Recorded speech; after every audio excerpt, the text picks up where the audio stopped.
Hey everybody, this is Andrew here with Tower. Today I'm going to show you how to change a flat tire on your Nakto electric bicycle.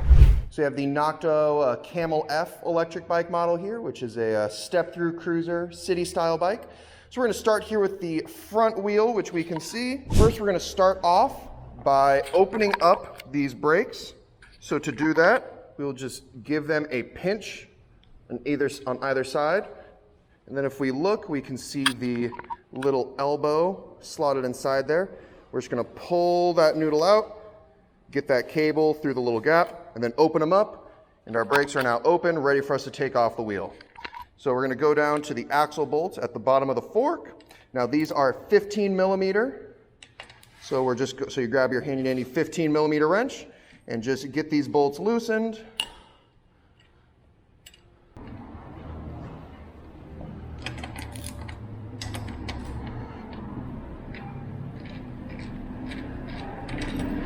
With those bolts loosened, as we can see, the whole wheel just slots right in and out. So there we are, we have our wheel here.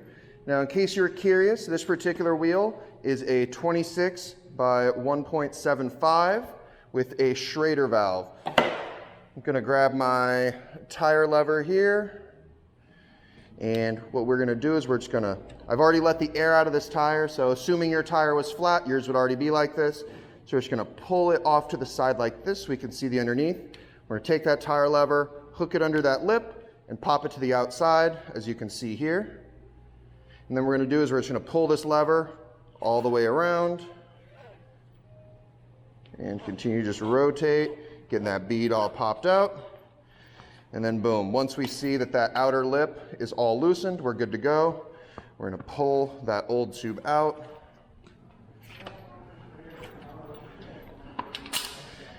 And then from here, what you would do is you would take like a cloth, rub it on the inside, try to find what caused that flat. If it's a puncture or a thorn, it'll snag on that cloth. Find where it is on the outside, pull it out, and be all good to go. So I'm going to pretend that this is now our new tube. So we're going to take it, peel that tire back so you can see the valve hole in the rim.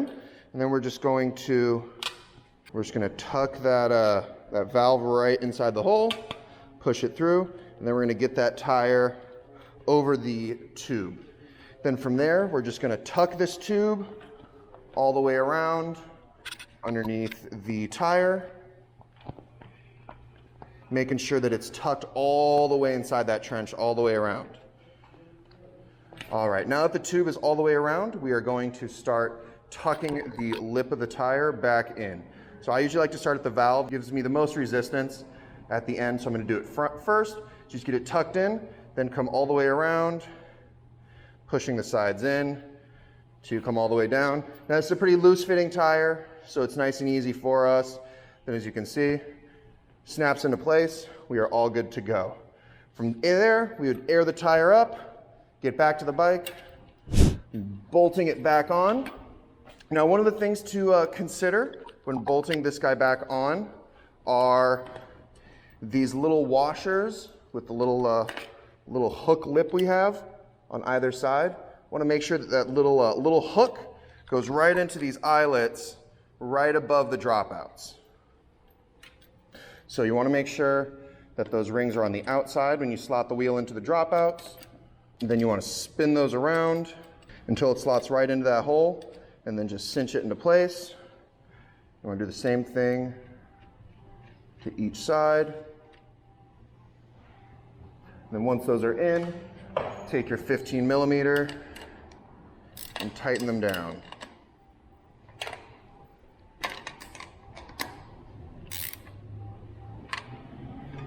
And then we're going to head back up to the front brake caliper.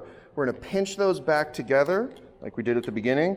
And this time, instead of popping that noodle out, we're going to push it back in, which unfortunately with the way that they have mounted this basket is a bit of a tight fit and may require a little finesse to get things done, but there we have it.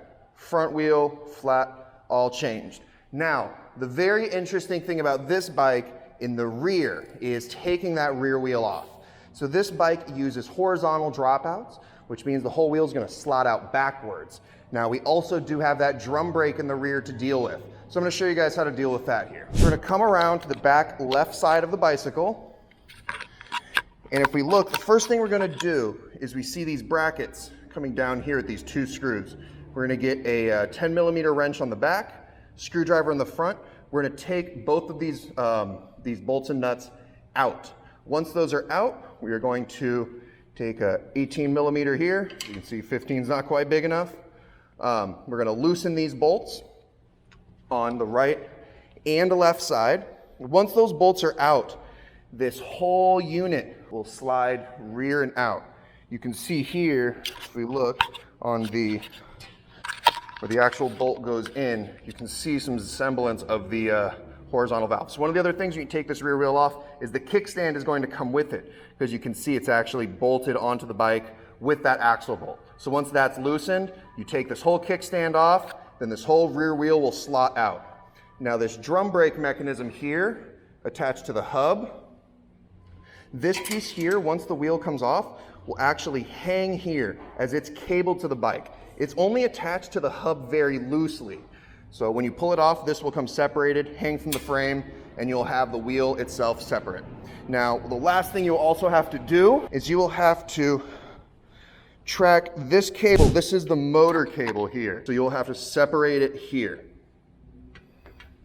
You can see it just pops apart just like that. And then to reinstall, you can see the 2 arrows. They just plug right back into each other like that. And that is how you would remove your wheels and change a flat tire on your Nakto electric bicycle. Thanks for joining us. Hope you have a great day.